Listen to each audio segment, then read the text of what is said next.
Hey, it's Don, the Auction Professor here. I wanted to address a little bit what to do when sales are down. I've had a couple people comment, and I converse now with a few people through Facebook that are subscribers on here. I do have a Facebook page. If you didn't know it, you're welcome to chat.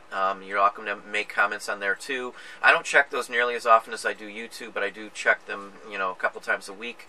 The number one thing I can tell you to do when you're down on sales and sales just aren't coming in is to go to your active listings and sort those by how many watchers you have.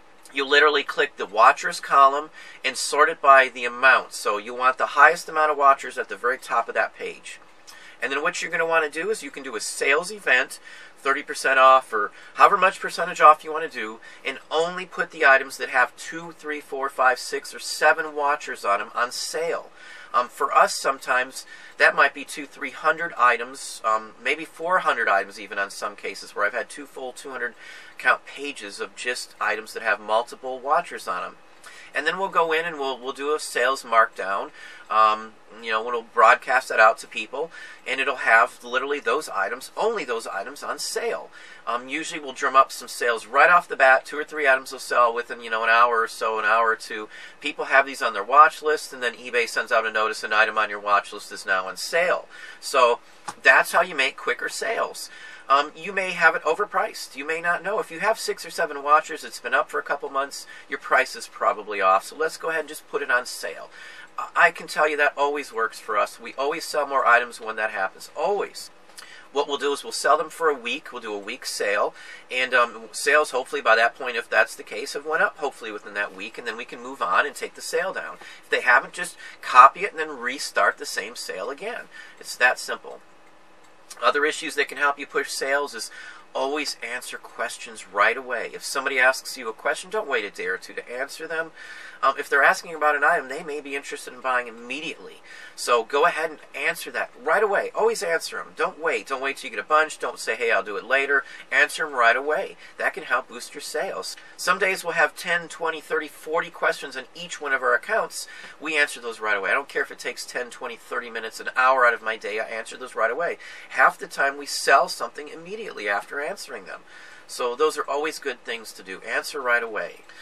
Another thing is when you get an offer in and your sales are down and you're like, oh, I'm not sure. Look up what those items have sold for in the past. Do a comp on it. Just because you listed it and they were selling, before you listed it for, $100, 10 more may have shown up before your auction is getting this offer, and you don't know that. 10 more may have sold, and they all sold for half of what you originally thought it was going to. So look up the comps on it and see, has it changed in that week or so? And that does happen. So, believe it or not, stuff like that happens all the time. So you might look at it and go, yeah, I better accept that. That's right and around where I want to take anyway. It's about what everybody else has gotten. Maybe you only saw one that had sold and it sold for really high, and it was just an anomaly. It didn't mean much. That one sale doesn't mean that they're all going to sell at that. So constantly check. And then, address it immediately. If you're going to shoot back an offer, make sure you're not shooting some sky-high offer based on what this guy says.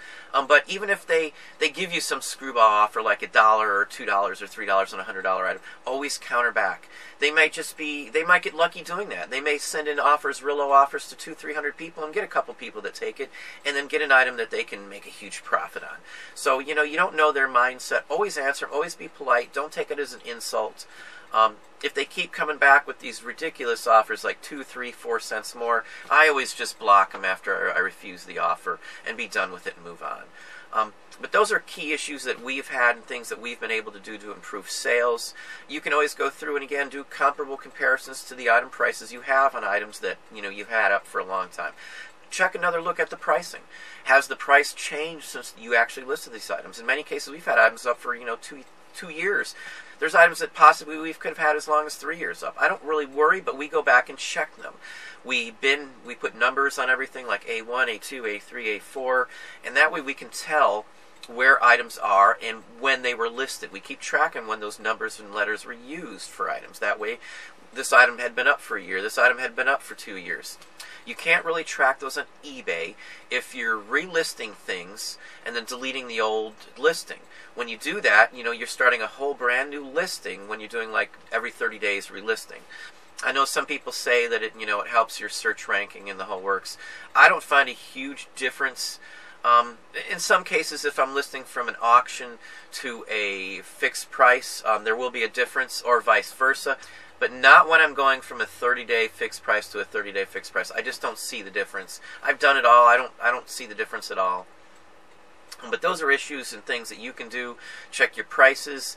Look over your photos even. When sales are down, you might have some high dollar items that everybody else is selling, and the only difference between yours is either a bad photo or a bad title. I mean, limit some of the information in your title if it's a collectible or in certain areas. Check it out and see if that works.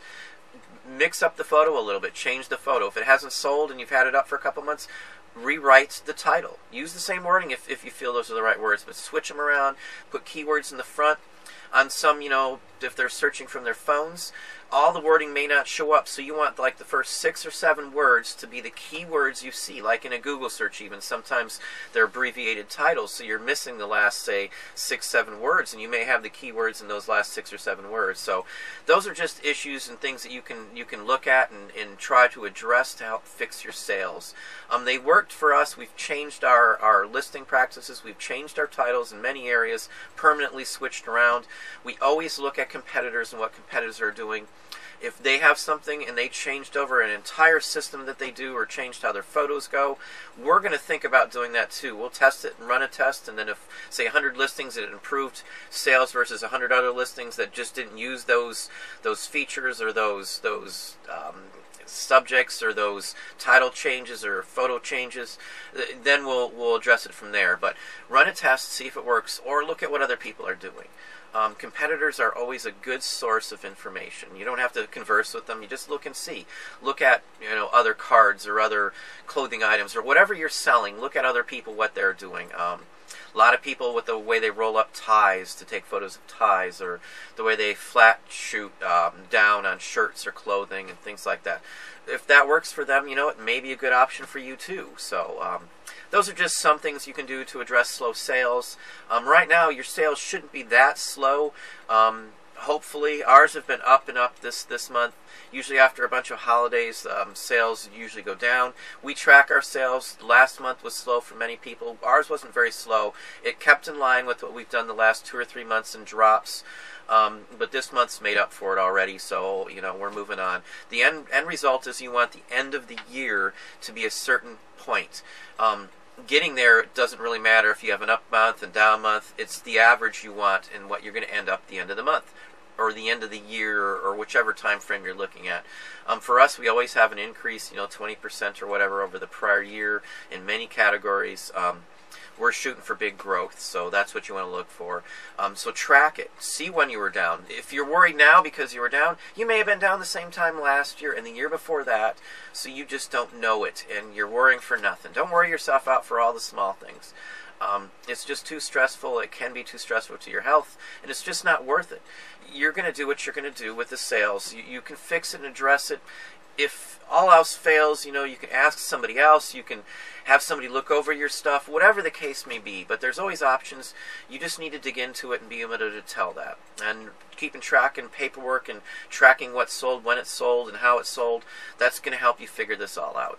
If you're not doing the paperwork and not keeping track, you're just not serious enough. You're not taking it serious. And that's what you need to do. You need to be worried enough to keep track. So once you keep track, you're not going to be worried anymore. It's kind of a little circle there, but that's literally what happened. We don't worry about all this stuff anymore. We see the bigger picture. We're not worried about day-by-day sales anymore at all. It just doesn't affect us like that. If we have a bad month, our profit margin and the amount of sales we do are big no matter what. So we're still doing over last year, even if we're not making a huge profit on that.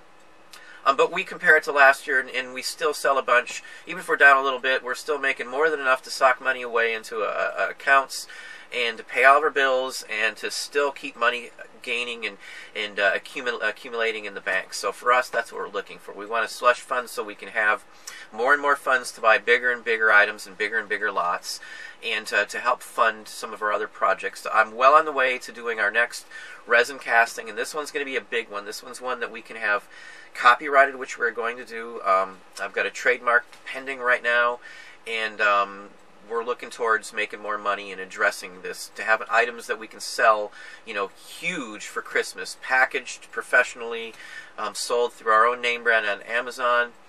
This is a from-scratch product. It's a toy.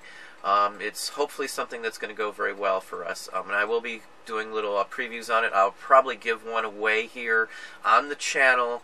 But it's something that we might even be doing a Kickstarter on, to get professional, you know, metal molds made of this for us after I'm completed. But this is something we're going to be announcing here soon too. We've got some other tie-ins with that too. We're still working on Halloween now. But that's what we're looking at. We're going to expand, trying to make more money from other areas and other avenues, and that's what eBay will allow you, me, everybody to do. Hopefully you learned something. Please hit the like button if you enjoyed it. Subscribe if you haven't, and tell a friend.